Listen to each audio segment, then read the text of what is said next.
অতিরিক্ত রাগে আবিরের তামাটে চেহারা রক্তবর্ণ ধারণ করেছে। চক্ষু যুগলে ক্রোধ স্পষ্ট প্রতীয়মান হচ্ছে। ৫-৭ মিনিটের মধ্যে ভীষণ তাড়াহুড়োতে তৈরি হয়ে নিচে নামছে আবির। মেঘ পড়ার রুম থেকে বই খাতা নিয়ে রুমের উদ্দেশ্যে রওনা দিল। হঠাৎ সিঁড়ির নিচে সাইড হয়ে দাঁড়িয়ে পড়ে সে। আবির ভাই হুলস্থুল বাঁধিয়ে নামছে। মেঘ এক দৃষ্টিতে তাকিয়ে আছে। মানসিক টানাপোড়েনে ভুগছে মেয়েটা।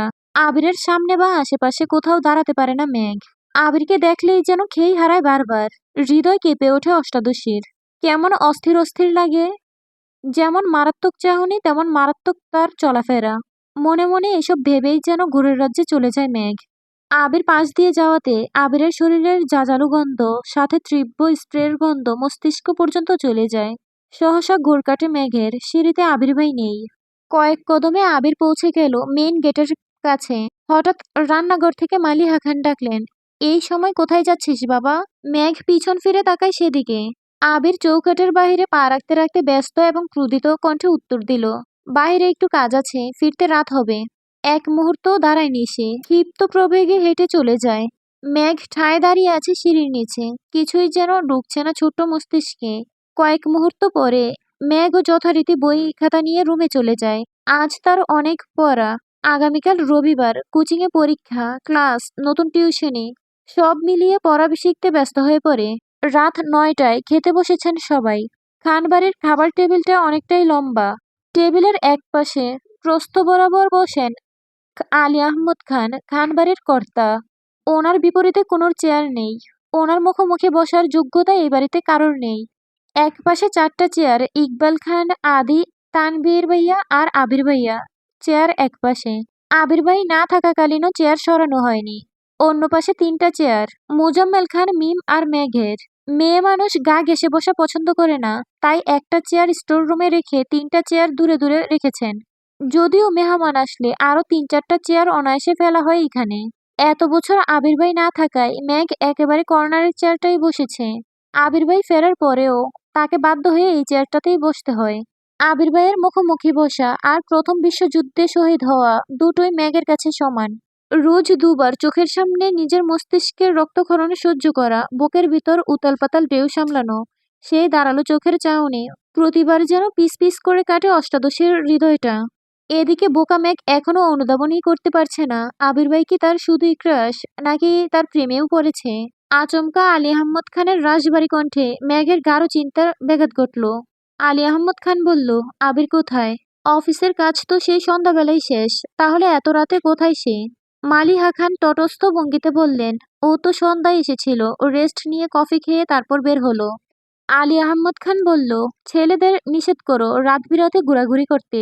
ইকবাল খান সাবলীল ভঙ্গিতে বলে উঠলেন, বড় ভাইয়া তুমি চিন্তা করো না, ছেলেটা এত বছর পর দেশে ফিরেছে, বন্ধুদেরও তো একটু সময় দিতে হয়। আলী আহমদ খান চুপচাপ খাওয়া শেষ করে ওঠার আগে মেঘের দিকে তাকিয়ে বললেন, শাহরিয়ার কেমন পড়িয়েছে মা? মেঘ নরম স্বরে বলল, আলহামদুলিল্লাহ ভালো পড়িয়েছেন। আর কোনো কথা বললেন না, উঠে বেসিন থেকে হাত ধুয়ে নিজের রুমে চলে গেছে। তার কিছু সময় পর বাকি দুই ভাইও যে যার রুমে চলে গেল। খাবার টেবিলে বসে বসে খাচ্ছে খানবাড়ির ৩ বাদর।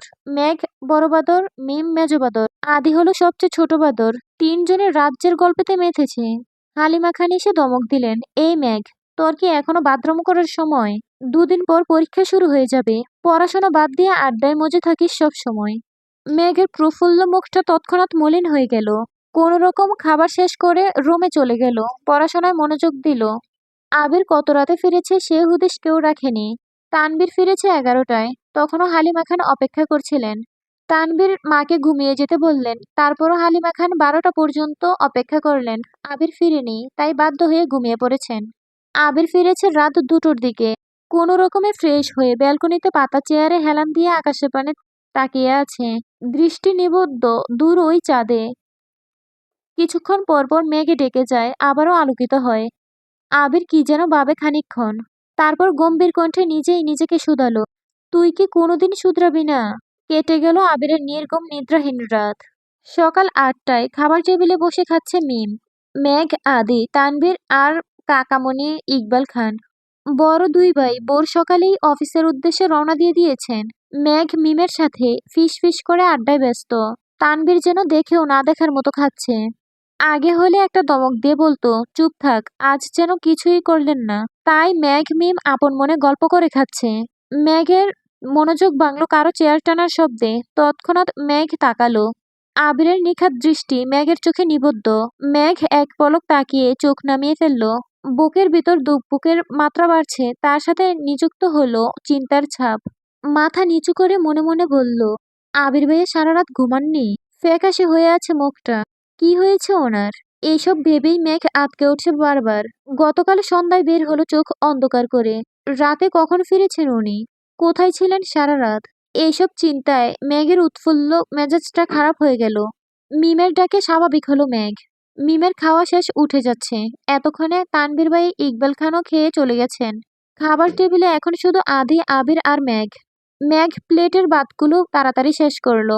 যেই না উঠতে যাবে, আবির ভাই মেঘের প্লেটে আরো 2 চামচ ভাত দিলেন। মেঘ ছোট করে চিৎকার দিতে গিয়েও দিল না। চোখ পড়লো আবিরের দিকে। আবিরের তামাটে মুখটা দেখেই চোখ নামিয়ে নিল। আবির প্রখর তপ্ত স্বরে বলল, এগুলো শেষ করে তারপর উঠবি। মেঘ কিছু বলতে গিয়েও থেমে গেল। আবির আবারও বলে উঠল, তোর নামে সারাক্ষণ শুধু অভিযোগ শুনি, খাস না খাস না। এখন চুপচাপ খা। এখন কথা বলবি তো আরো 1 চামচ ভাত দিব। মেঘ চিবুক গলায় ঠেকালো, অল্প অল্প করে ভাত খাচ্ছে। হঠাৎ আদি উৎফুল্ল মেজাজে বলল, মেঘ আপু, আমার খাওয়া শেষ, তুমি লাস্ট, হা হা হা। মেঘের মুখটা আরো ছোট হয়ে গেল। কিছুক্ষণ আগেই 3 ভাই বোন চ্যালেঞ্জ নিয়েছিল, যে আগে খেয়ে ফার্স্ট হবে তাকে একটা কিটক্যাট দেওয়া হবে। ম্যাগই ফার্স্ট হতো, কিন্তু আচমকা আবির বসাতে ম্যাগের মনোযোগ নষ্ট হয়ে যায়। খাওয়া বন্ধ হয়ে যায়। তাই মিম ফার্স্ট হয়। আদির আগে খাওয়া শেষ করলে তো অন্ততপক্ষে দ্বিতীয় থাকতো। আবির ভাইয়ের উপরে কিছুটা ক্ষিপ্ত হলো মেঘ। সঙ্গে সঙ্গে মনোযোগ বিঘ্ন ঘটল। মনে মনে বলল, আবির ভাইকে কি জিজ্ঞেস করব কি হয়েছে? ততক্ষণে প্লেটের ভাত জোর করে খেয়ে শেষ করেছে। মেঘের জিজ্ঞাস্য নেত্রযুগল আবিরের মুখে পানে। মেঘের হাত পা কাঁপছে, গলা শুকিয়ে আসছে। কি জিজ্ঞেস করতে চেয়েছিল সব এলোমেলো হয়ে গেছে। আবির ভাইকে দেখলে প্রতিবার যেমন বুকের ভিতর কেউ ঢোল বাজিয়ে নৃত্য করে, আজও তার ব্যতিক্রম হলো না। মুখ দিয়ে টু শব্দটা বের করতে পারছে না, গলা শুকিয়ে কাঠ হয়ে গেছে। চোখ নামিয়ে গ্লাস টেনে ডক করে পুরো গ্লাসের পানিটা শেষ করলো। আবিরের এদিকে কোনো মনোযোগ নেই। সে তার মতো খাওয়াতে ব্যস্ত। মেঘ বসে থাকতে পারছে না আবির ভাইয়ের সামনে, তাই কোনো রকমে কাঁপা কাঁপা পায়ে বেসিনে চলে গেল। আবির চোখ তুলে একবার দেখলো প্লেটটা, খাওয়া শেষ, তাই আর কথা বাড়ায়নি। হাত ধুয়ে কোনো রকম রুমের উদ্দেশ্যে ছুটল মেঘ। সিঁড়িতে এমনভাবে হাত ছুটছে যেন থামলেই পায়ের শিরশিরে গড়িয়ে পড়বে নিচে। 9টা 30 কি 40 বাজে আবির বাসা থেকে বের হচ্ছে। আব্বু আর চাচ্চু সেই সকালে অফিসে চলে গেছেন, তাই আবির একটু পরে গেলেও সমস্যা নেই। আবিরের কিছুটা পিছনে মেঘও বের হলো। আজ রবিবার, কোচিং খোলা। মেইন গেটের সামনে গিয়ে থমকে দাঁড়ালো মেঘ। আবির ভাই বাইক ঘুরাচ্ছে।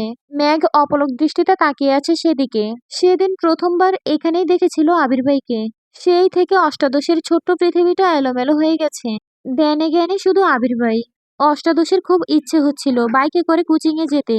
আজ পর্যন্ত মেঘ বাইকে ওঠেনি। শুধু মেঘ কেন, মিম আদি কেউই ওঠেনি। মেঘের খুব ইচ্ছে খোলা আকাশের নিচে বাইকে ঘুরেবে, প্রকৃতির সৌন্দর্য বাতাস উপভোগ করবে। মনে মনে ভাবলো, আবির ভাই কি আমায় নিয়ে যাবেন? হঠাৎ আবিরের কণ্ঠ কানে বাজলো, মেঘ। নিজের নামটা আবির ভাইয়ের মুখে শুনে মনের মধ্যে বসন্তের হাওয়া লেগেছে। মনে হচ্ছে তলোয়ার দিয়ে ফালা ফালা হয়ে গেছে হৃদয়টা। মনের মধ্যে হাজারো পাখির কলরব। তারা যেন বলে বেড়াচ্ছে, তোর ক্রাশ তোকে ডাকছে। আবিরের গম্ভীর কণ্ঠ ভেসে আসলো আবারও, ডাকছি তো। মেঘ চুপচাপ গেল। চোখ নামিয়ে কাঁপা কাঁপা পায়ে এগিয়ে গেল আবিরের দিকে। মনে মনে ভাবলো, আবির ভাই সত্যিই কি আমায় বাইকে করে নিয়ে যাবেন? আবির চোখে মুখে বিরক্ত নিয়ে বলল, তুই চুল খুলে ঘুরিস কেন? মেঘ যেন আহাম্মক হয়ে রইল। আবির কণ্ঠ দ্বিগুণ বাড়ি করে বলল, আজকের পর থেকে তোকে যেন বাইরে কোথাও চুল খোলা না দেখি। যদি আর একদিন তোকে এভাবে দেখি, তাহলে এমন থাপ্পড় দিব তোর গাল থেকে থাপ্পড়ের দাগ 1 মাসেও যাবে না। ছোটবেলার মাইরটা আশা করি ভুলিস নাই। এতটুকু বলেই আবির হেলমেট পরে বাইক স্টার্ট দিয়ে চলে গেল। মেঘের মাথায় যেন আকাশ ভেঙে পড়ল। কয়েক মুহূর্ত নিস্তব্ধ রইল। মেঘ নিজের প্রতি নিস্পৃহায় শ্বাস ফেলল। আবির ফিরে আসার পর থেকে মেঘ উদ্বেলিত, ক্রাশ খাওয়া, প্রেমে প্রেমে অনুভূতি সবেতে যেন পানি, আরে না না, বরফ ঢেলে দিয়ে গেল আবির ভাই। যে মেঘ আবির ভাইয়ের প্রেমে হাবুডুবু খাবে ভাবছিল, তাকে যেন গভীর খাদে চুবিয়ে মারল। মনে পড়ে গেল ছোটবেলা আবিরের মারের কালো অধ্যায়। ছোটবেলায় আবিরই মেরেছিল তাকে। আজ পর্যন্ত বাবা মা, এমনকি তানভীর এত ধমকায়, সেও কোনোদিন মেঘের গায়ে হাত তোলেনি। এত বছর পর আবির ভাই ফিরল। আবির ভাইকে দেখে মেঘ পুরনো সবকিছু ভুলে নতুন ভাবে আবির ভাইকে নিয়ে ভাবনা শুরু করেছিল সবেমাত্র। সেই ভাবনায় আগুন জ্বালিয়ে চলে গেল বেটায়। আহত চোখে তাকিয়ে রইল কতক্ষণ। আচমকা রক্ত জবার ন্যায় ঠোঁট দুটো ভেঙে হু হু করে কেঁদে উঠল মেঘ। এই কান্না কতক্ষণ স্থায়ী হলো তা জানা নেই। হঠাৎ বন্যার কোলে কিছুটা কেঁপে উঠল মেঘ। ফোন রিসিভ করতেই বন্যা বলল, কিরে, কই তুই, আসবি না? মেঘ কথা না বলে কেটে দেয় কল। মেঘের গাল চুপচুপে ভিজে আছে। তারপর হাতের উল্টো পিঠে দিয়ে চোখ দুটো মুছে গাড়ির দিকে যায়। বেশ কিছুক্ষণ পর কিছুটা স্বাভাবিক হলো মেঘ। মনে মনে ক্ষুব্ধ হলো। গাড়িতে বসে বসে ফুঁসছে রাগে। এসির মধ্যে বসেও যেন কপালের ঘাম ঝরছে মেয়েটার। রাগে ক্ষোভে উষ্ঠ উল্টালো, মনে মনে স্থির করলো, আর কখনো আবির ভাইকে নিয়ে ভাববে না। আবির ভাই সত্যিই হিটলার। তা না হলে আমার মতো নিষ্পাপ মেয়েটাকে শুধু শুধু মারার চিন্তা করতে পারে? আমি ওনার কোন পাকাদানে মই দিয়েছি? অভিমানী কণ্ঠে মনে মনে ভাবল মেঘ। এসব ভাবতে ভাবতে কোচিংয়ে পৌঁছে গেল। ক্লাস শুরু হয়ে গেছে 10 মিনিট আগে। বন্যা জায়গা রেখেছে তাই বন্যার পাশেই বসলো। একটা ক্লাস শেষ হওয়ার পর আরেকটা ক্লাসের স্যার আস্তে আস্তে বন্যা মেঘকে ফিস করে বলল, কি রে, আসতে এত দেরি হলো কেন? আর তুই না আমাকে তোর ক্রাশ বয় আবির ভাইয়ের ছবি দেখাবি বলেছিলি, কই দেখা?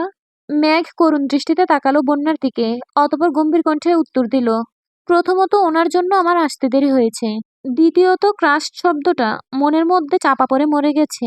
শুধু শুধু আমার জীবন থেকে 3টা দিন নষ্ট করলাম। এখন থেকে আমি শুধু পড়াশোনা করব। এখন থেকে আমি শুধু পড়াশোনা করব। অন্য কিছু ভাববো না। মেঘের কথা বন্যা মনোযোগ দিয়ে শুনলো, অতঃপর সশব্দে হেসে উঠল বন্যা।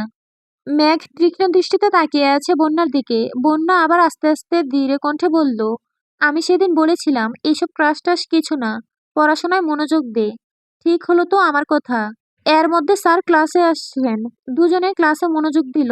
মেঘ বাসায় ফিরে চুপচাপ নিজের রুমে চলে গেল। মনটা তার ভীষণ খারাপ। ফ্রেশ হয়ে নিচে এসে খাবার খেয়ে কোনো দিকে না তাকিয়ে নিজের রুমে গিয়ে পড়তে বসেছে। সন্ধ্যার পর টিউটর আসবে। পড়া মুখস্থ করতে হবে।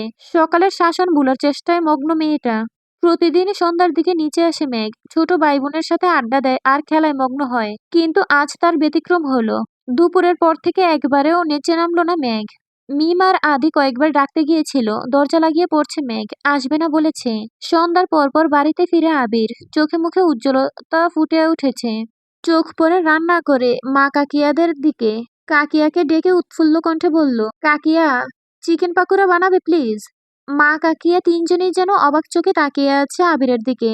ছেলেটা মুখ ফুটে কিছুই চায় না কখনো, খাওয়া নিয়ে কখনো নাক সিটকায় না। পছন্দের খাবারের নামও কেউ জানে না। আজ হঠাৎ নিজ থেকে কিছু খেতে চেয়েছে।